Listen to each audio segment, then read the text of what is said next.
mountain bikes these days have a ton of really cool and innovative features, such as fancy suspension linkage that keeps it as efficient as possible, dropper speed boosts that keep your ride more comfortable, and hydraulic disc brakes that can be applied with one finger. However, maybe one of the most important aspects of your bike that is very commonly overlooked is your rear drivetrain, most notably your rear derailleur. Your rear derailleur is super versatile, can be tuned to almost any cassette, any frame, and you can really make the most out of it if it's aligned correctly. However, a poorly aligned derailleur will make your bike shift terribly, and you will not be able to reap the benefits that all the engineers in bike companies have spent developing rear derailleurs. Therefore, let's get right into it, and I'll show you how to realign a derailleur.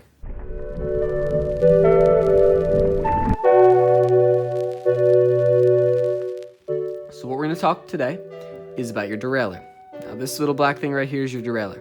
It's going to help shift your chain from cog to cog and along your entire cassette.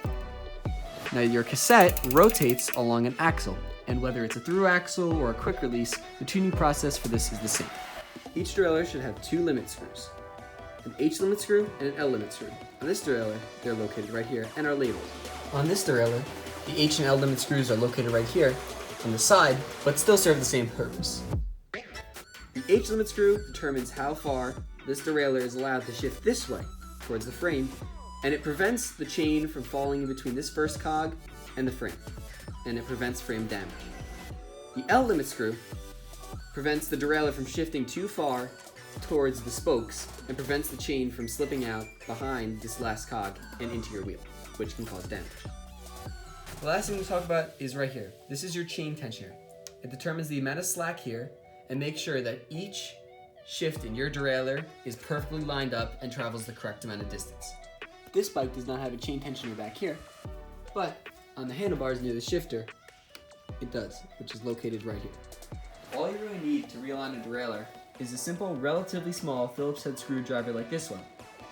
I also like to keep on hand a rag and some gloves to keep my hands from getting too greasy. Okay, so first thing what we're going to do is set the H limit screw so that your chain does not fall in between your cog and your frame. So what we're going to do is we're going to take our barrel adjuster because we're going to turn it a ton of times clockwise.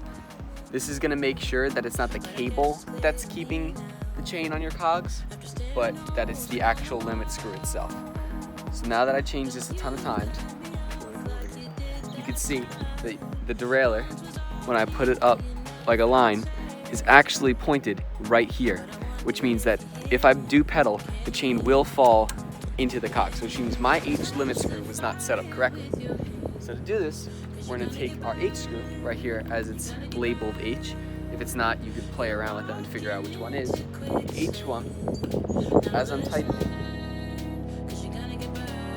So now, my H limit screw is perfectly in line with my front cog. And when I pedal, it stays on.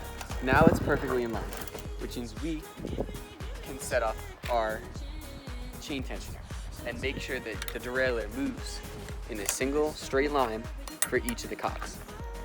So to do this, we're going to shift a gear one lower. Alright, so as you notice, it did not change. I shifted one gear down and it didn't change. So what we're going to do is we're going to turn your barrel adjuster counterclockwise and see if it shifts. It's grabbing, but it's not shifting.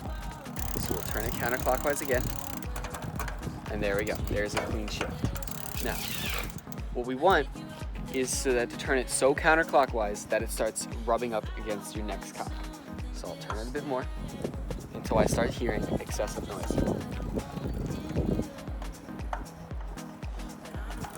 You hear that? That's the chain rubbing up against this next cog, which means my derailleur is too far in, which means I turn it clockwise until it stops.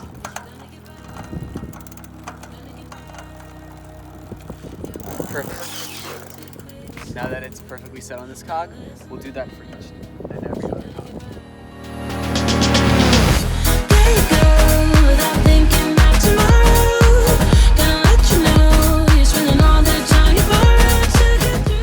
And now you don't want to shift on to your last cog. Keep that one open. now what we're gonna do is normally, while you were adjusting it, something may have gone wrong, so we're gonna go back down.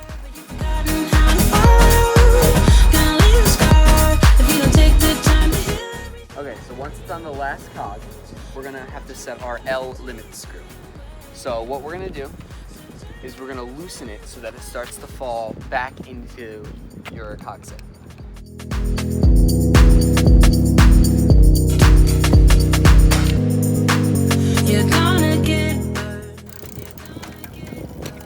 And there we go. So now we want to back it off until it's just perfectly on there.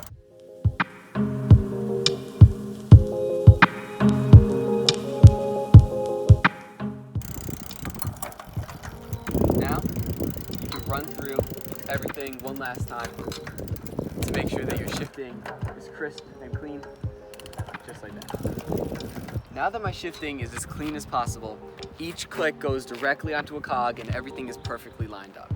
If it's not, you can play around with your chain tensioner a little bit and then reset your limit screws. If you do find that your chain tensioner doesn't want to turn anymore, that's going to be due to this screw right here. You just unscrew this and either give yourself more slack by putting some of this in or less slack by pulling it. That's going to give you either more or less cable to play with while you're tuning up your derailleur. So that could also be the problem if this is not set up correctly. And just like that, now you know how to realign a derailleur. If you have any questions, leave them in the comments below. I'll be happy to answer them.